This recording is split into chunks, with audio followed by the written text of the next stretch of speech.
প্রাচীন ভারতের এক হারিয়ে যাওয়া ধর্ম আজীবক ধর্ম, যা বৌদ্ধ ও জৈন ধর্মের পাশাপাশি খ্রিস্টপূর্ব ষষ্ঠ থেকে পঞ্চম শতাব্দীতে ভারতে উত্থান ঘটেছিল।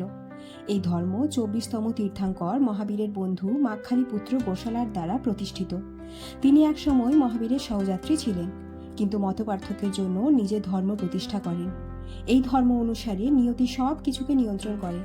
এরা পূজা ও যাগযজ্ঞের কোনো নিয়ম মানতেন না। বিশ্বাস করতেন মানুষ কয়েকটি জন্ম কাটালে নিয়তির হাত থেকে রক্ষা পেতে পারেন। তারা প্রধানত ছিলেন নাস্তিক, সন্ন্যাস ও তপস্যার ওপর জোর দিতেন না। তারা বর্ণবৈষম্যের বিরুদ্ধে ছিলেন, তাই নিম্ন বর্ণের মানুষ এই ধর্মে আকৃষ্ট হতেন। মৌর্য সম্রাট বিন্দুসার এই ধর্মের উপাসক ছিলেন।